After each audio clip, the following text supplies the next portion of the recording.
Okay, so we have about a half hour, so I'm only going to ask one question for each of the panelists, and then we're going to turn it over to the audience.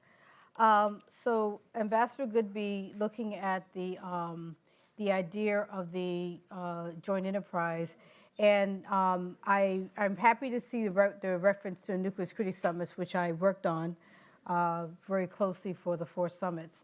And you know, what was great about it was that we were able to have a number of countries who don't normally talk to each other on several issues, but particularly on nuclear issues, sitting around a huge table and working together because we're all focused on the issue of nuclear security, because everybody agreed loose nukes is not good for anyone.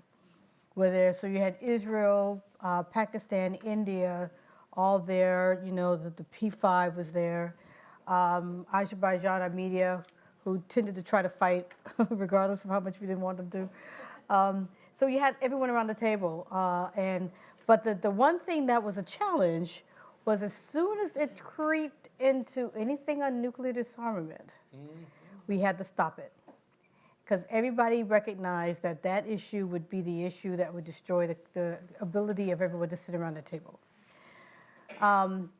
So if in fact we were to have the willing around the table and bring in different countries, how do you bring them in on this issue of nuclear disarmament around the table? How do you make them the willing? Particularly since, as we've seen with the Treaty on Disarmament, some of the ones you need there, who you need to be the willing, don't want to be there.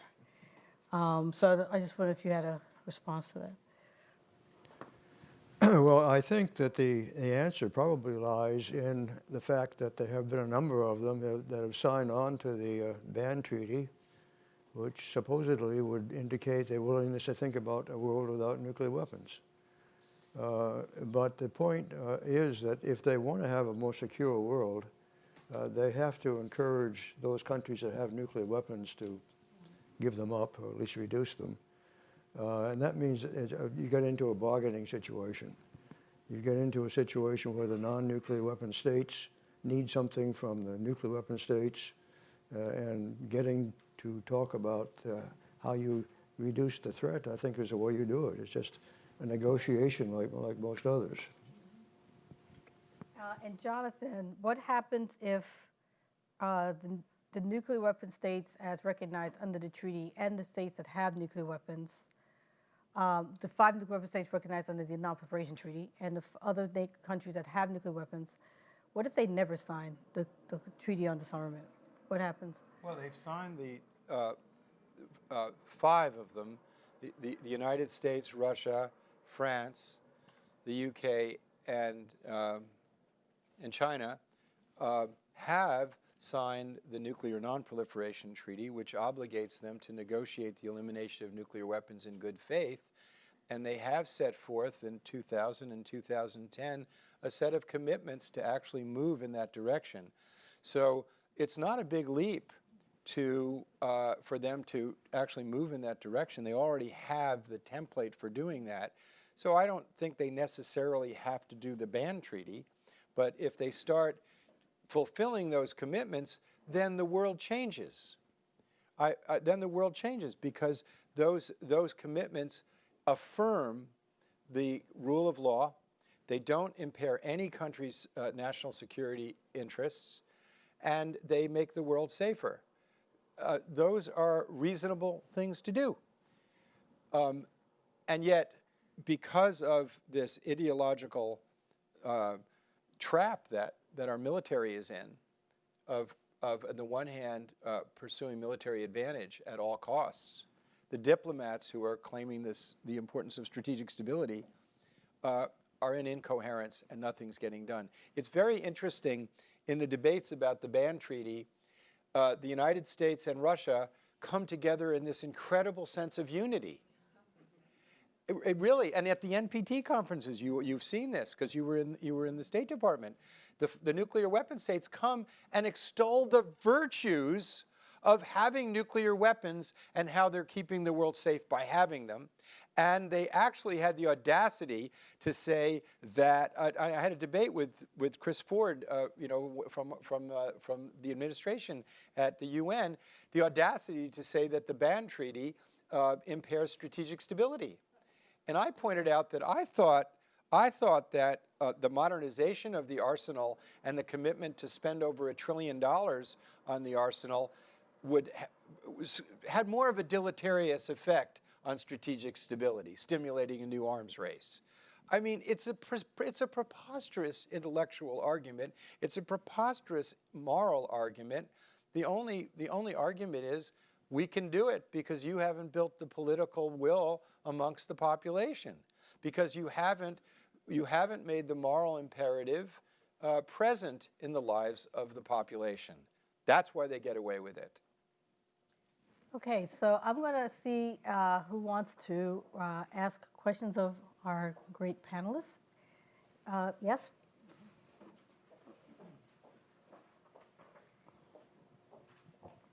Please remind everyone who you are. Thank you. Yes, yeah. I'm Edward Ift, formerly State Department, formerly professor in the School of Foreign Service here at Georgetown, now at Stanford with Ambassador Goodby. I have a lot of conversations about these issues with colleagues in the Pentagon and with scientists that work in the national labs. And they throw at me, rather forcefully sometimes, an argument which goes as follows. You support abolition and the ban treaty. That does not give you a monopoly on morality. And I'm going to be out at Livermore next month. I think I'm going to get more of that argument there. I think in the spirit of Christian humility, I have to recognize that they have a valid point. And their point, put in the most positive way, is the following: that the US and Russia could and should have much deeper reductions. They could do that without changing their policies. They could do that without making much of any change to the verification regime. But if you're talking about going to zero, eliminating all nuclear weapons everywhere, that's a completely different situation. If you try to do that in a way that's not verifiable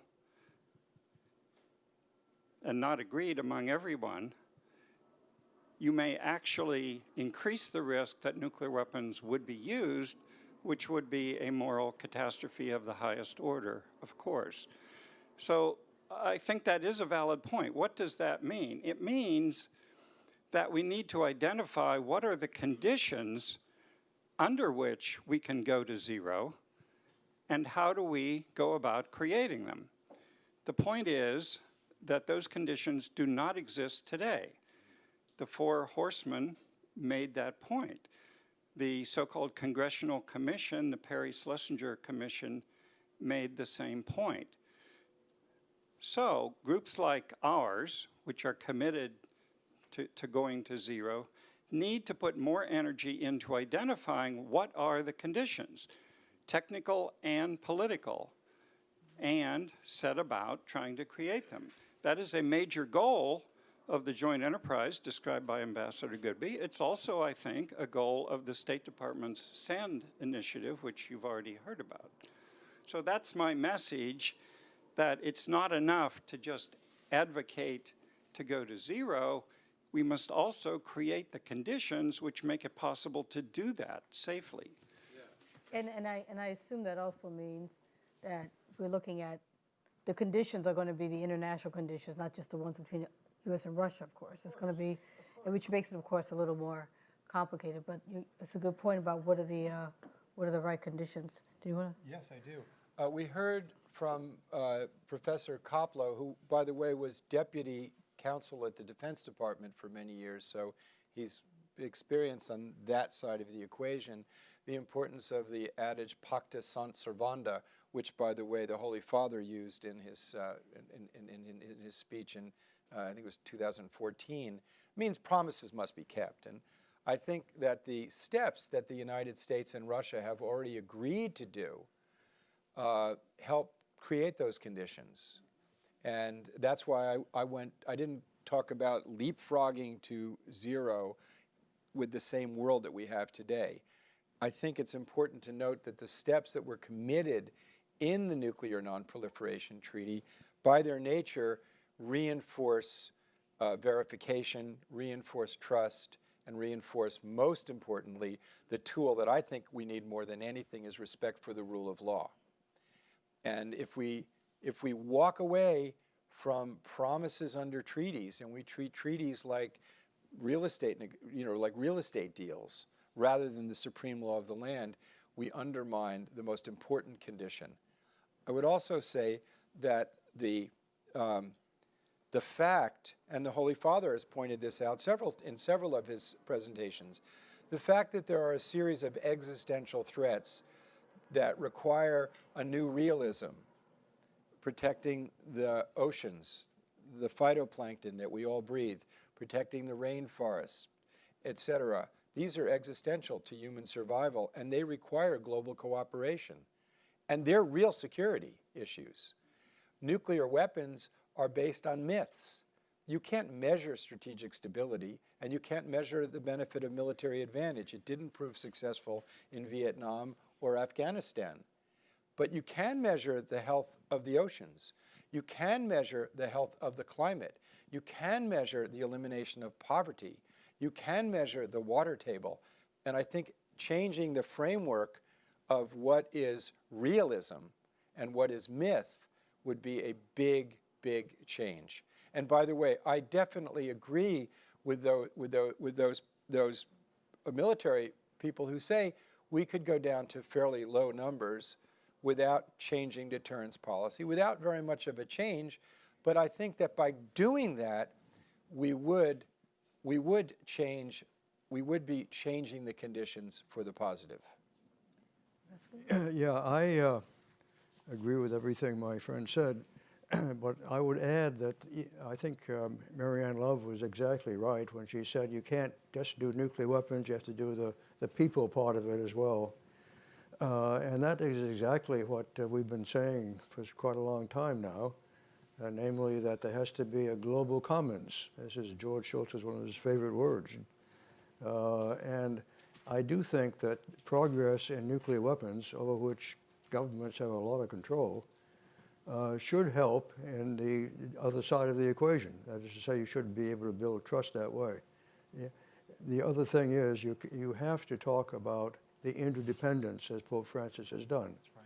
You can't just say you can do America first and then say, now let's do disarmament. It doesn't work that way, as the president likes to say. So I would just add some other things to your argument, just not the nuclear weapon side of it, but the politics and ethical and humanitarian side too. It's also what we lose when we focus and spend on the nuclear. You're talking about the oceans, the environment. These are the things that need to get a lot more attention and a lot more money to figure out how we're dealing with it, and making a connection between what we're spending in the myth and what we're not getting by working with the myth and spending money in the myth. We're losing all these other environmental things that we really should be focusing on right now. Could I ask you a question? I don't know. I think I'd rather But have... people don't realize your experience. You had direct experience in threat reduction, in negotiating with our so-called adversaries. And many people don't know. One of my objections to when you were in the government, you and Laura Holgate, was you had enormous successes and never took a public victory lap. I'll take one around here afterwards. People should know that you overcame barriers and had made real progress. That's true. We did make real progress. Yeah. Thank you.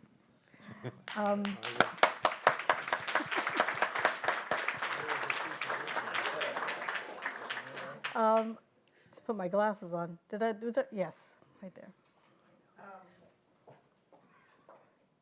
Diane Perlman, Transcend International and School for Conflict Analysis and Resolution at George Mason. Anyway, for creating conditions for nuclear disarmament, a lot of that involves conflict analysis, conflict transformation, negotiation, mediation, and there are bodies of knowledge in social sciences and conflict analysis that I have not, almost never seen applied. I'm trying to do that. My motto is if you need brain surgery, you don't go to a podiatrist. And a lot of our policies are very like superficial, coercive, two-dimensional, dealing with the symptom and not the cause and the dynamics.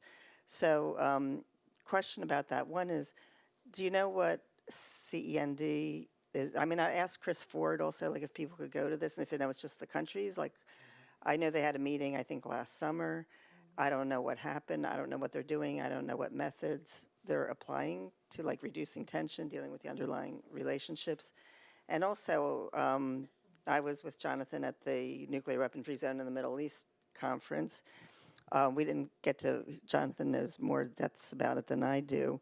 I only got to observe a little bit, but it seemed very promising, like a really good initiative. Some people felt that it was good that Israel and U.S. were not there, at least in the early stages, because then the parties were really dealing with their own, were able to deal more productively with their own internal conflicts, also with Iran and the Arab states. So does anyone know what CND is doing relating to actually creating an environment for nuclear disarmament? And don't you think that the Middle East conference also contributes to creating an environment for nuclear disarmament? Yeah, well, I did touch on that, but what has happened is that there have been 3 working groups set up. One of them addresses questions of the instrumentalities, that is to say, the forum, institutions that might be necessary to actually go about doing this.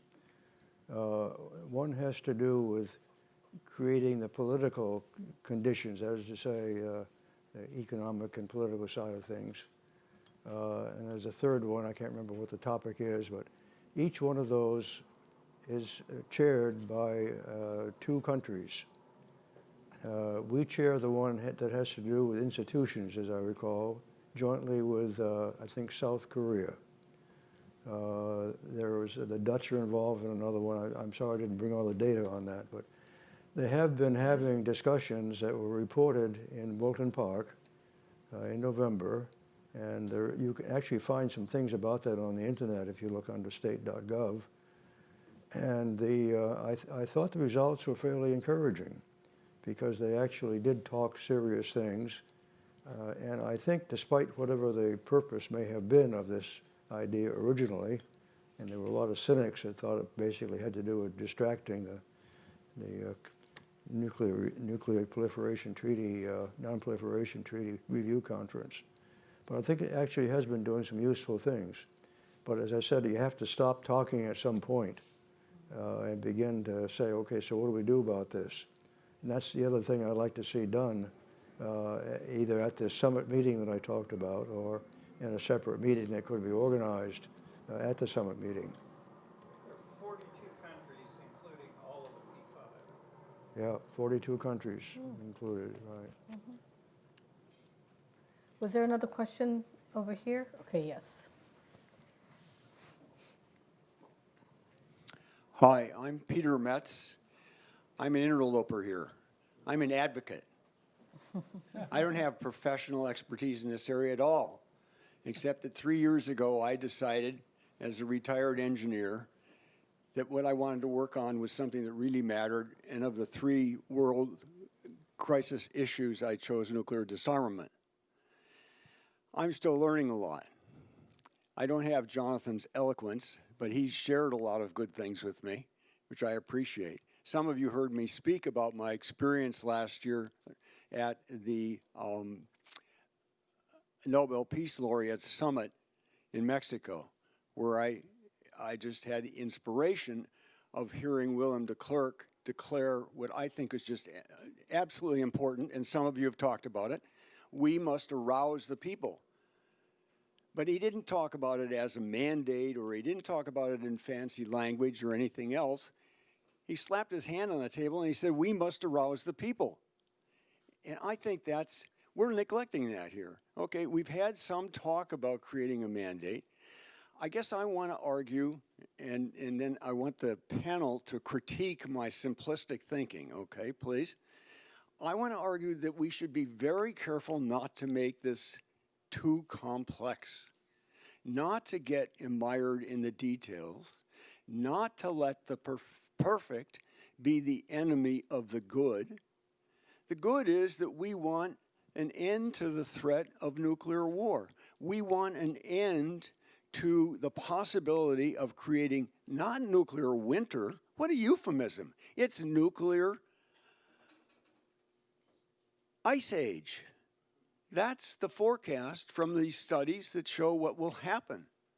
Even if only Pakistan and India have a small exchange, it's going to affect the whole world, the climate, and the studies show about 2 billion people will be at risk of famine. We need to focus on these dire, that's not acceptable. It's not almost not an issue of morality, okay? So, I'm sorry, I've gotten a lot out of this. I feel very privileged to be here. I've learned a lot today. I want to thank you all for that. But I really want to say, don't get mired in the details. Don't make it too complex. Let's arouse the people, and that's not that hard. The Coca-Cola company knows how to sell Coca-Cola in every country of the world. Well, let's use some of that industrial savvy, marketing savvy. Let's get the best of ethical marketing to create a global campaign that will then demand and support, and will demand our leaders do something, and will support our conscientious leaders who right now are afraid to do anything because they fear being unelected. Okay, simplistic thinking. Panel, please critique me. A nuclear war can never be won and therefore must never be fought. I was talking with Ambassador Goodby. I'm in an initiative. We want to raise some money and take a big New York Times ad that says that and get that be a principle. You know, that we have these weapons, we can't use them, and let's look at it in that framework. I couldn't agree more strongly. I think but sometimes you have to look a little bit in the details. I'm a lawyer, and I know words do mean something. So there's an initiative that I think is a no-brainer. Georgetown University has a responsible investment policy. And part of it is, in the same paragraph that they abhor abortions, they talk about to not have an affront to human dignity. And in fulfilling that, it says, they say, as part of not violating human dignity, that they won't invest in companies that are directly and significantly involved in the production of weapons that are intended to be used for indiscriminate destruction, and companies that are engaged in activities having an extremely deleterious effect on the environment. Well, that would be nuclear weapons. However, this word here, intended to be used, gives a big out, because the nuclear weapons planners never say we intend to use them in an indiscriminate way. We intend to use them to hit military targets. It may be that the military target is in a city with 10 million people, but that's collateral damage. So you take that word out, and it's perfect. And I'm pleased to share with you that the people applying this are applying it as if that word is not there. They're doing the right thing. So I think, for example, I just wanted to make sure that before we leave here, that people look, I appended their policy and a suggestion of moving to push other universities to adopt similar policies on nuclear investing. Because that way, even if they don't do it, stimulating the debate on the simplicity. Put your money where your values are. The simplicity. I totally agree. And you can reduce it to simple choices. The money goes here or the money goes there. But what about accepting funds from the military-industrial complex, which I think is another problem that actually doesn't get addressed under the social screening? Sure. You didn't have the mic, so you highlighted the impropriety of accepting funds. Well, it all depends if there's a quid pro quo. Hi. Did you want to respond? Well, let me just mention one thing quickly, namely, as you watch or listen to the State of the Union message in another week or two, think back to 1984 and what President Reagan, a great communicator, said at that time. He said, he was really talking to the Russian people, he said that. And he said, a nuclear war cannot be won, it must never be fought. And he said, the only real purpose of having nuclear weapons probably is to deter the use by one of us against the other. But therefore, he said, wouldn't we be better off not to have any of these weapons? Very simple. That's the kind of story you need to tell. Yeah. Okay, one more question. Hi, my name is Jonathan Kay. I'm a student here. In 2020, there are just so many issues that feel like they require our attention, and they're imminent and they require our attention now. How do you convince people that this is one of those issues? Because if we get this one wrong, if we get all the other issues right and we don't get this one right, it doesn't matter. But yeah, I think it's also, going back to the last question. I mean, it's always been a bit of a challenge. I mean, we've had nuclear movements, but a sustained focus on it has always been a bit of a challenge. And how do you keep those who are not as active focused on the issue? So when you had the North Korea issue, it was big. Everybody thought about it. Everybody cared about it. It was on the front page. Then when that went away, people went back to things that, unless you're one of us in the room or up here, and this is what you care about on a regular basis, it's always been a bit of a challenge. I think keeping the message simple makes a lot of sense. But there are a lot of challenges right now. And the course I teach at Georgetown is about global threats. And I talk about these other challenges that exist in the environment and biodiversity and food and water security. And then I talk about nuclear weapons. And maybe trying to digest how these things are connected and how understanding how what we do in one area has an effect on other things. And so if we look at, for example, you look at climate change and how it affects infectious disease issues, which is a big thing right now, and why you need biosecurity. People are making connections between climate change and nuclear issues. I mean, sometimes it's scary when you look at it all. And I know for the younger generation who I teach, they're thinking, oh my God, this is the world that I'm inheriting, But I try to help them think about how it's connected and how maybe working things together can try to improve things. And it's difficult, and I know it's challenging, and I can't even imagine what your generation's thinking right now when you look at the world and you got coronavirus right now. Infectious diseases is something we're going to always deal with. It's never going to go away. We don't even know about the diseases. We only know about the ones that are bad or getting a lot of attention. So I know it's difficult, but I try to look at these issues in terms of how they connect and how you can make a difference in something and how it connects to other things. So I don't know if that helps, but I think that was the last question. Yeah, I think it's the last question. Can we close? Yeah, do you have any final comments, Ambassador, any final comments? panelists? Nothing at all? Okay. I have a final comment. Okay. Well, let me just say, I do think you have to get to the summit level in order to sustain interest in this thing, because if you don't have that, it doesn't make too much difference, what people talk about. You have to get in our society, the president has to say this is what is important, and of course we're not getting that now, which is the reason for our panel on March the 23rd. My final word is that as people of faith, we are here in we're here in an institution and a gathering that a cleric has called us together. We have one of the most distinguished representatives of the Vatican here.